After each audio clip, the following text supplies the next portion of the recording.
Story time about how I met this guy online, of course, because if y'all know me, that's where I meet guys at.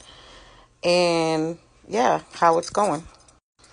So I met this guy at the beginning of May on a dating app, and we were chit chatting back and forth on the app. And then somehow we got to Facebook Messenger. Oh, I have an Apple. He has an Android. We wanted to FaceTime. Of course, we can't FaceTime because he doesn't have any FaceTime apps on his phone. So we took our conversation over to Facebook Messenger. And everything was cool. Like, we would have good conversations and we would, FaceTime at different hours of the day, while he was at work, while I was at work.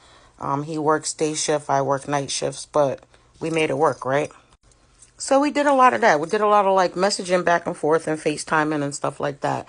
And then on May 7th, we exchanged numbers and we started texting. But our primary source of communication was always Facebook Messenger because we FaceTimed all the time.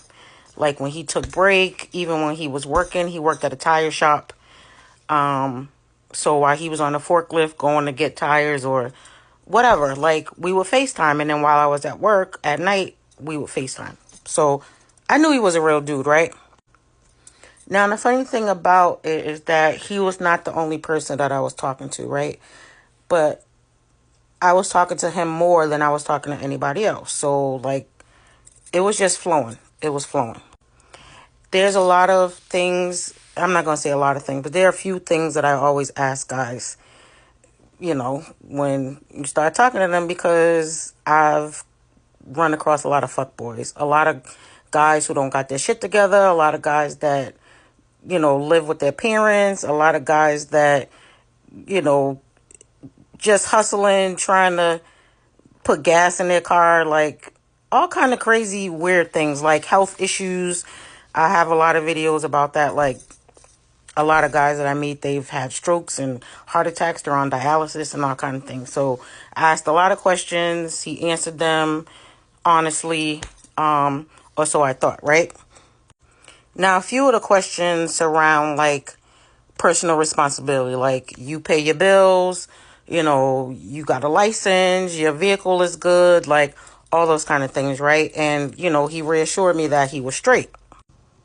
So the week was progressing and it was going to be Mother's Day weekend. And he told me that he was going to be visiting his family, which is closer to my way. He lives, on the other side of the state or whatever. So he was kind of planning on getting out of work on Friday a little bit early so we can meet up before I go to work. Because I was going to Vegas on Saturday for Mother's Day weekend. So that was kind of the only opportunity we would have to like meet up, right? I gotta go check my chicken wings. So like I was saying, so he was planning on getting off of work early on Friday so that we can meet up before I had to go to work. And so at some point on Friday, he did call me to let me know that he was not going to be able to get out of work early. So I was like, it's cool. It's whatever. Like when I get back from Vegas, then we can meet up. So that was cool. And he was like, oh, sorry. So he was like, I'll just call you when I'm on the road. And I was like, yeah, that's fine. So anyway, I'm at work on Friday and I'm in my client's room. I'm a home care nurse, so I just have one client. So I'm in the room, my phone rings, and it was him. So we're chit-chatting for a few minutes. I have my earpods in my ear so that, the conversation is private. But I'm still at work in somebody's house, so got to be respectful of that, right? So my client's grandmother needed help with her Mac. She couldn't get into her Mac. She forgot her password. So she's in and out of the room. We're still chit-chatting. But for a few seconds, I was kind of preoccupied and he was driving. So, everything was okay. A few minutes go by and I hear sirens, right? I hear sirens. So I'm still trying to help my client's grandmother, but I'm paying attention to what is going on in my ear. So I hear the sirens, and then I quickly glance at the phone, and he had put the phone down in the little tray, in the little cup holder. So the phone was kind of faced this way. So I could see his face, and then I panned over to the window, and I saw a police officer standing at the window. Mind you, as he's driving and we're talking, he's smoking a... You know what? Okay, keep that in mind. So when I see the police officer standing at the window, I say to him, like, I'm gonna get off the phone. He's like, nah, you're good. Okay, so I leave the phone, I put it down, I go back to helping my client's grandmother, right? But I still got my earbud in, so I'm listening to what's going on.